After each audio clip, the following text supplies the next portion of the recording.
आज रानो चिड़िया बहुत डरी हुई थी। उसका पति बहुत चालाक था। टुन्नू जी, अब कुछ दिनों में हमारा बच्चा हो जाएगा, फिर हमें बुलबुल वैद्य के पास जाने की क्या जरूरत है। चुप करके बैठो, मुझे पता लगाना है तुम्हारे लड़का होगी या लड़की। यह जानकर आप क्या करोगे? आखिर होंगे तो दोनों हमारे ही बच्चे, फिर ये सब क्यों कर रहे हो? चुप, एकदम चुप। मैं तुम्हें बुलबुल से अल्ट्रासाउंड करवाऊंगा और याद रखना मुझे बेटा ही चाहिए, बेटियों से नफरत है मुझे।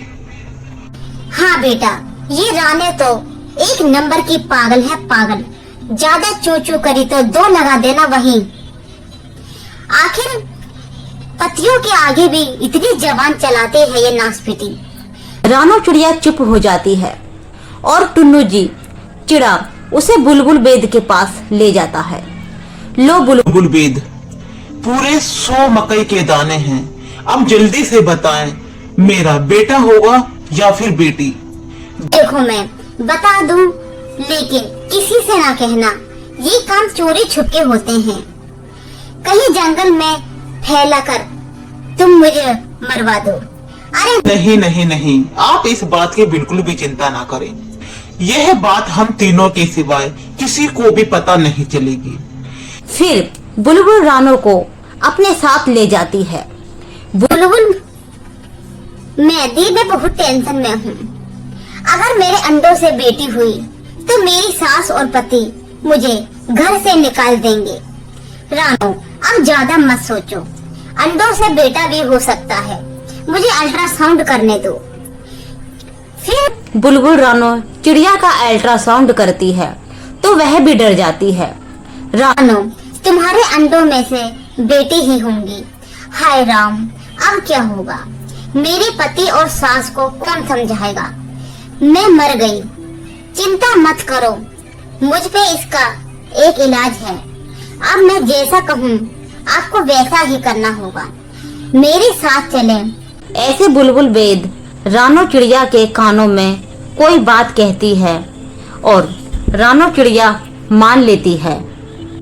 क्या सच में मेरा बेटा होगा? फिर मैं बहुत खुश हूँ। सुना रानो, हमारा बेटा होगा। तुम खामेखाही चिंता कर रहे थे। माँ ये बात सुनकर झूमने लगेगी। अब जल्दी से घर चले। लेकिन टुन्नू जी, एक बात आपको ध्यान में रखना होगा। रानो का अच्छे से ख्याल रखना होगा, अच्छा भोजन खिलाना होगा और याद रखें सारे काम तुमको ही करने होंगे। इससे आपके बेटे तंदुरुस्त होंगे। अरे बुलबुल वैद्य जी, आप बिल्कुल भी चिंता ना करें। मैं और मेरी माँ हैं, हम दोनों सारा काम खुद करेंगे। रानो को तो अब सिर्फ आराम ही मिलेगा। ऐसे टुन्नू चिड़ा खुशी खुशी अपने घर की तरफ जा रहा था। मम्मा सास भी यह बात जानकर बहुत खुश हो रही थी और सारे जंगल में मिठाइयाँ बांट कर आती है। लेकिन रानो मन ही मन बहुत परेशान थी। हाँ माँ जी, मैं अब आपके लिए खाना बना देती हूँ। नहीं रानो, ये क्या कह रही हो? भूल गई हो डॉक्टर की बात? उन्होंने तुम्हें आराम करने को कहा है।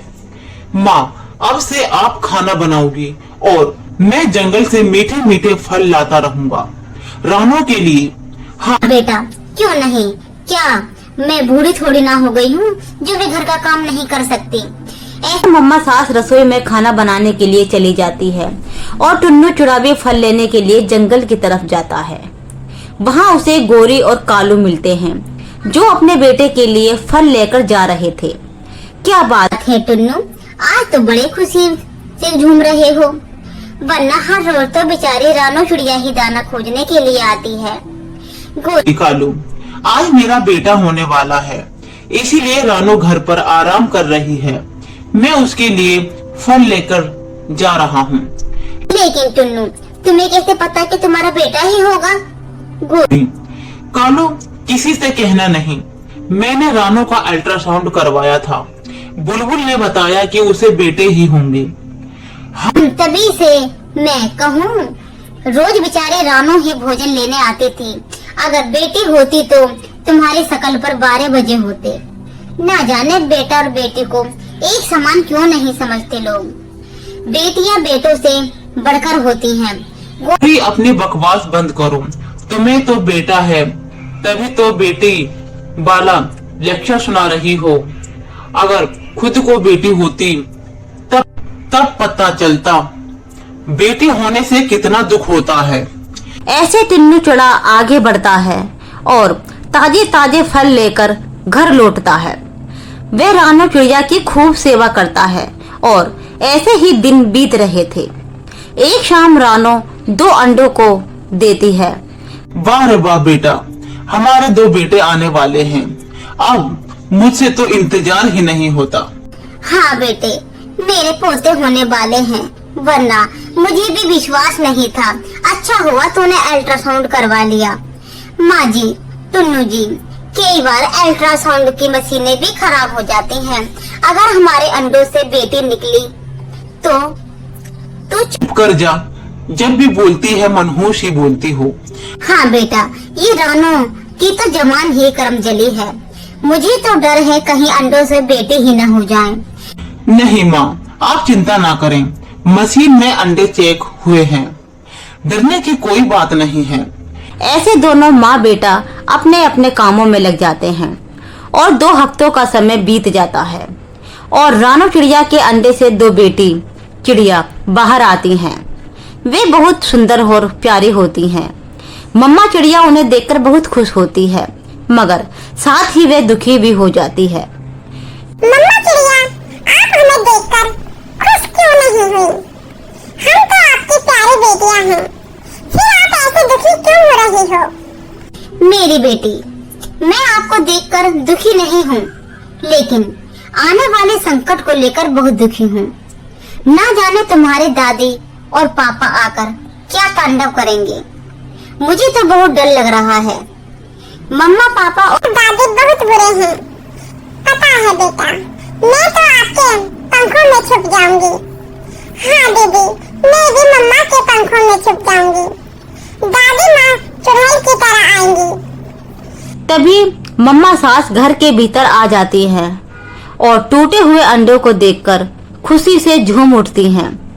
टिन्नू बेटा, जल्दी से भीतर आओ, अंडे टूट गए हैं। टूना चिड़ा भी अंदर आ जाता है। दोनों बेटियों को मम्मा के पंखों में छिपी हुई देखकर रानो तुमने हमारे दोनों बेटों को इस तरह पंखों में क्यों छुपा रखा है? मुझे भी देखने दो, आखिर ये मेरे बेटे हैं। रानो चिड़िया अपने पंखों से बेटियों को आजाद कर देती है। मम्मा सास और टिन्नू चिड़ा बेटियों को देखकर चौंक जाते हैं। उनके पैरों तले जमीन खिसक जाती है। टुन्नू, ये तो बेटी हैं। माँ, मुझे उस बुलबुल बेद ने तो बुद्धू ही बना दिया। मैं उसे छोड़ूंगा नहीं। टुन्नू, आखिर देखें हमारी बेटियां कितनी प्यारी हैं। आप ये बात क्यों नहीं समझते हो? बेटा बेटी एक समान होती हैं। तुम कहीं ना जाओ और देखें हमारी दोनों बेटियां कितनी मासूम हैं। हाँ टुन्नू, ये तो इस रानो ने ठीक ही कहा। उस बुलबुल बेद के पास जाने से अब होगा ही क्या? अब ये बेटियां बदल तो नहीं सकती। मैं तो कहती हूँ इन तीनों को धक्के मार के घर से बाहर निकाल दे। मैं तेरी दूसरी शादी करवा दूंगी। हाँ माँ, ये तो मैंने सोचा ही नहीं। ऐसे टिन्नू चुड़ा रात में ही अपनी पत्नी और दोनों बेटियों को घर से बाहर निकाल देता है। रानो अपनी छोटी बेटी के साथ एक पेड़ पर बैठी हुई थी। तब उसके पास गोरी चिड़िया आ जाती है। हम रानो, मैं समझ गई, तेरी सास और तेरे पति कभी नहीं सुधरने वाले। तू एक काम कर, अपनी बेटियों का खुद से पालन पोषण कर और छोड़ दे ऐसे परिवार को जिन्होंने अपने मासूम बच्चों पर तनक भी रहम ना किया। हाँ माँ, हम तुम्हारे साथ ही रहेंगे, पापा और दादी के पास नहीं जाएंगे। हाँ गोरी, लेकिन मैं क्या करूँ, कहाँ रहूँ? इन मासूमों को छोड़कर घर भी तो नहीं है मेरे पास। रानो, इन बच्चों को लेकर तू मेरे घर चल। फिर गोरी कभी रानो और उन दोनों बच्चों को लेकर अपने घर चली जाती है।